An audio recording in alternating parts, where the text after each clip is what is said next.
जय हिंद दोस्तों, रक्षित खन्ना के इस चैनल में आपका स्वागत है। दोस्तों, आज के इस वीडियो में मैं आपको 3 से 4 इंपॉर्टेंट इन्फॉर्मेशन दूंगा। काफी जरूरी इन्फॉर्मेशन है, इसलिए वीडियो आप शुरू से लेकर आखिरी तक देखेगा।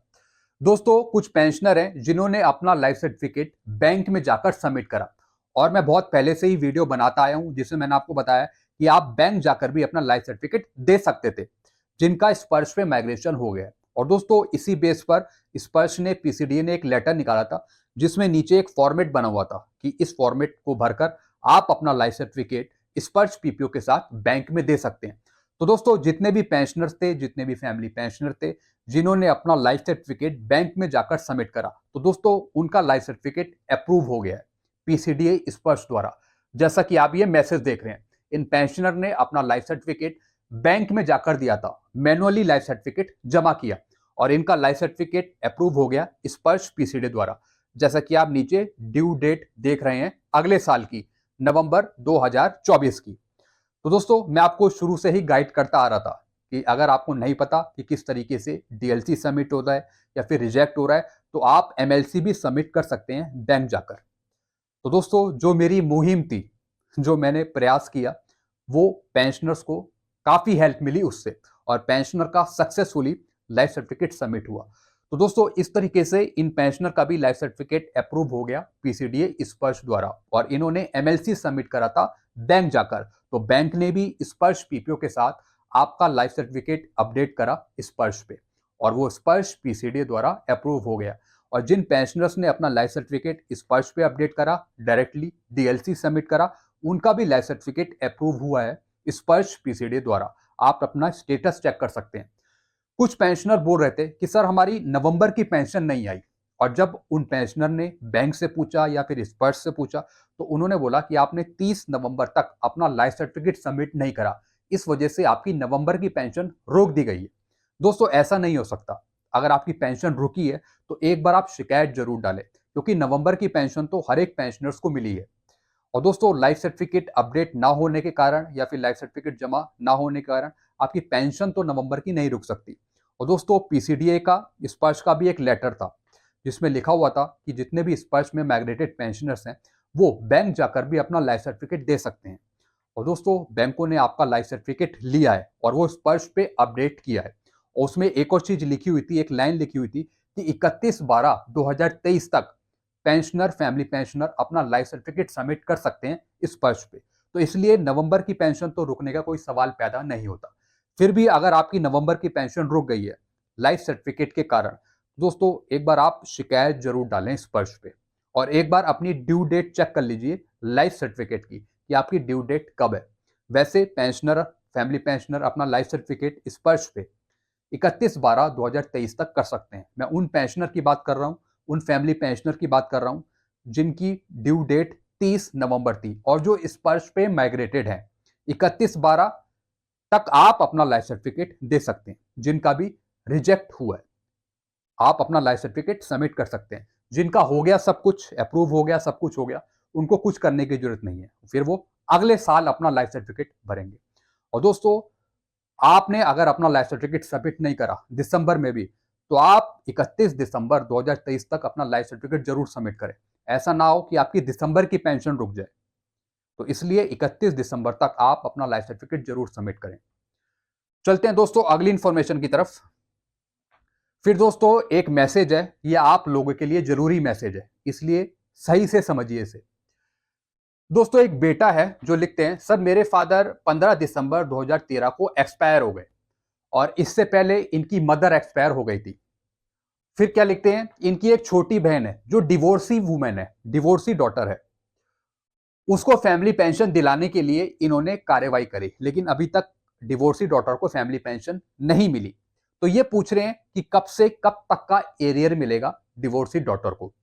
सबसे पहली बात, जब इनके फादर एक्सपायर हुए 15 दिसंबर 2013 को, तो इनका जो एरियर बनेगा वो बनेगा 16 दिसंबर 2013 से अब तक का, जब तक की फैमिली पेंशन स्टार्ट नहीं होती। यानी दिसंबर 2013 से 16 दिसंबर से इनका पूरा एरियर बनेगा अब तक का। क्योंकि इनकी मदर पहले ही एक्सपायर हो चुकी थी, वो फैमिली पेंशन नहीं ले रही थी, इसलिए जब फादर की डेथ हुई तो उसके अगले दिन से डिवोर्सी डॉटर को यहाँ पे फैमिली पेंशन या फिर उसका एरियर मिलेगा। एक और चीज दोस्तों मैं आपको समझाऊंगा, जो भी इनका एरियर बनेगा उस पे बैंक या सीपीपीसी स्पर्श कोई इंटरेस्ट तो नहीं देगा पुराने पैसे पर। हां, अगर इनको सर्कुलर के बारे में पता है, आरटीआई के लेटर के बारे में पता है, तो उस बेस पर ये कार्रवाई कर सकते हैं कि जो इन्हें एरियर मिलेगा उस पे इंटरेस्ट जरूर दे बैंक, सीपीपीसी या फिर स्पर्श। क्योंकि दोस्तों जितना भी पुराना एरियर है उस पे कोई भी पेंशन डिसबर्सिंग एजेंसी कोई भी इंटरेस्ट नहीं देती, सिर्फ आपको एरियर देती है। तो इंटरेस्ट लेने के लिए आपको मेहनत करनी पड़ती है, आपको कुछ लेटर लगाने पड़ते हैं, तब आपको इंटरेस्ट मिल सकता है, नहीं तो कोई भी पीडीए आपको इंटरेस्ट नहीं देता। दोस्तों अब मैं आपके लिए एक वेलफेयर से जुड़ी एक जानकारी दूंगा, बहुत जरूरी है। अगर आप भूतपूर्व सैनिक हैं या फिर पेंशनर हैं, अगर आपके 3-4 बच्चे हैं जिसमें 2 बेटियां हो गई, 1 बेटा हो गया, तो दोस्तों सब बच्चे फैमिली पेंशन लेने के लिए एलिजिबल होते हैं। मान लेते हैं आपकी 3 लड़कियां हैं, एक डिवोर्सी है, दूसरी विडो है, या फिर तीसरी अनमैरिड है, या फिर दोनों विडो हैं और एक अनमैरिड है, और एक बेटा भी है जिसकी एज 25 से कम है। तो दोस्तों हर एक को फैमिली पेंशन मिलेगी। कंडीशन क्या है? सबसे पहले विडो डॉटर, अगर कोई विडो डॉटर है तो उसे फैमिली पेंशन मिलेगी, बाकी बच्चों को नहीं मिलेगी। बाकी बच्चों को तब मिलेगी जब विडो डॉटर की पेंशन स्टॉप हो जाएगी। जब विडो डॉटर कहीं दूसरी शादी कर लेती है या फिर कहीं से अर्निंग प्राप्त कर देती है तो पहले उसकी पेंशन रोकी जाएगी, फिर दूसरी लड़की को फैमिली पेंशन मिलेगी। जैसे अनमैरिड डॉटर, अगर अनमैरिड डॉटर भी शादी कर लेती है या फिर उसकी अर्निंग कहीं होने लगती है 9,000 से ऊपर, तो अनमैरिड डॉटर की पेंशन रुकेगी। फिर जो दूसरी बच्ची है चाहे वो डिवोर्सी हो तो फिर उसे फैमिली पेंशन मिलेगी। यानी एक की रुकेगी तो दूसरी की स्टार्ट होगी, दूसरे की रुकेगी तो तीसरी की स्टार्ट होगी, ऐसे फैमिली पेंशन मिलेगी। अगर कोई लड़का है 25 साल से कम का तो तीनों डॉटर को नहीं मिलेगी, लड़के की फैमिली पेंशन स्टार्ट हो जाएगी। यानी सब बच्चों की कंडीशन अगर पूरी हो जाती है तो दोस्तों उसके बाद दूसरा बच्चा एप्लीकेबल होता है फैमिली पेंशन लेने के लिए। अगर 4 बच्चे हैं तो अगर 3 बच्चों की जो एलिजिबल क्राइटेरिया अगर वो पूरा हो गया है तब चौथे बच्चे को फैमिली पेंशन मिल जाएगी। और लड़के को 25 साल तक, अगर उसकी एज 25 से कम है तब वो फैमिली पेंशन के लिए एलिजिबल है। तो इनको भी मिल जाएगी, क्योंकि ये थे डिवोर्सी वोमेन थी, डिवोर्सी डॉटर थी, उसको भी फैमिली पेंशन मिल जाएगी। थोड़ा टाइम लगेगा लेकिन मिलेगी। चलते हैं अगली इंफॉर्मेशन की तरफ। फिर दोस्तों नवंबर में आपको कुछ अमाउंट क्रेडिट हुआ पेंशन के साथ, तो काफी पेंशनर्स पूछ रहे हैं कि सर हमें 1,000 रुपए मिला, क्या ये हमारी पेंशन है या हमारी पेंशन कम कर दी गई? पहली बात, ये आपकी पेंशन नहीं है, ये आपका फिक्स मेडिकल अलाउंस का पैसा है 1,000 रुपए, जो नवंबर में फैमिली पेंशन को मिला है। आप भी चेक कर सकते हैं, कहीं आपने ईसीएचएस की फैसिलिटी स्टॉप कराई हो तब आपको फिक्स मेडिकल अलाउंस का भत्ता दिया जा रहा हो। और दोस्तों ये 2003 से पहले के हैं। जो ऑप्शन चूज कर सकते हैं पेंशनर या फिर फैमिली पेंशनर कि उन्हें ईसीएचएस की फैसिलिटी चाहिए या फिर फिक्स मेडिकल अलाउंस का पैसा चाहिए। तो ईसीएचएस की फैसिलिटी यहाँ पे स्टॉप हुई और एफएमए स्टार्ट हो गया। इस वजह से पीसीडीएस स्पर्श ने 1,000 रुपए आपकी पेंशन पे क्रेडिट कर दिया है अलग से। तो उसकी भी यहाँ पे पेंशन स्लिप जारी करी है 1,000 रुपए की, जैसे कि आप चेक कर रहे हैं। ये फिक्स मेडिकल अलाउंस का पैसा है एफएमए का। चलते हैं अगली इंफॉर्मेशन की तरफ। फिर दोस्तों मैं बात करूंगा ओआरओपी 2 की तीसरी इंस्टॉलमेंट के बारे में। जैसा आपको बताया भारत सरकार का भी आदेश था 28 अप्रैल का, और सुप्रीम कोर्ट का भी आदेश था जिसमें उन्होंने बताया था कि ओआरओपी 2 की थर्ड इंस्टॉलमेंट पेंशनर को 30 नवंबर तक मिलनी है। तो दोस्तों नवंबर का महीना तो चला गया, लेकिन कुछ ऐसे पेंशनर हैं जिनको अभी तक ओआरओपी 2 की तीसरी किस्त नहीं मिल पाई है। इससे पहले मैंने कई वीडियो बनाए हैं, मैंने उसमें आपको बताया कि अगर आपको 30 नवंबर तक ओआरओपी 2 की थर्ड इंस्टॉलमेंट नहीं मिलती तो फिर आप शिकायत डालना स्टार्ट करेंगे सीपी ग्राम में। अगर आपको नहीं मिली तो फिर आप शिकायत डालिए दोस्तों। अगर आपको ओआरओपी 2 की थर्ड इंस्टॉलमेंट नहीं मिली है, चाहे बैंक से या फिर स्पर्श से, आप शिकायत डालिए सीपी ग्राम के थ्रू, और उसमें कोट करेंगे 28 अप्रैल का लेटर।